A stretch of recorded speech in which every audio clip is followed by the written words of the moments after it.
In today's video, I'm going to teach you how to share a workspace in Smartsheet. Sharing a workspace is a great way to collaborate with your team, keep everyone on the same page, and control exactly who can see or edit what.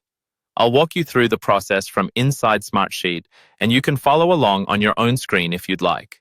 First, start by opening Smartsheet and going to the Browse tab. You'll usually find this on the left-hand side of your screen. The Browse tab is where all your workspaces and folders are organized. Take a moment to locate the workspace you want to share. If you have a lot of workspaces, you might want to use the search bar or quickly scan for the workspace name. Once you see it, click on it to open that workspace. With the workspace open, look toward the upper right corner of the screen for the Share button. This is your main control for sharing access to this entire workspace. Go ahead and click Share. This will open a sharing window or panel where you can manage who has access and what they can do.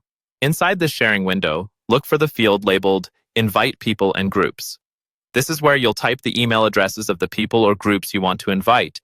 You can enter one email at a time or multiple separated by commas. Make sure you're using the email addresses that those people actually use to log into Smartsheet so they don't run into access issues later.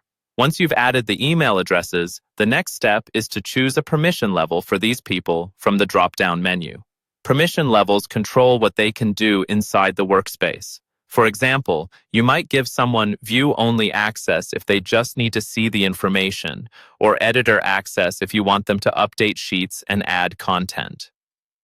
Take a moment to think about the role each person plays in your project and select the level that makes the most sense for them.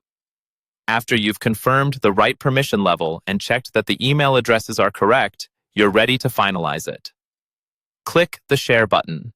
Smartsheet will send invitations to the people you've listed, and they'll now have access to the workspace with the permissions you assigned. And that's it. You've successfully shared a workspace in Smartsheet and set up the right level of access for your collaborators.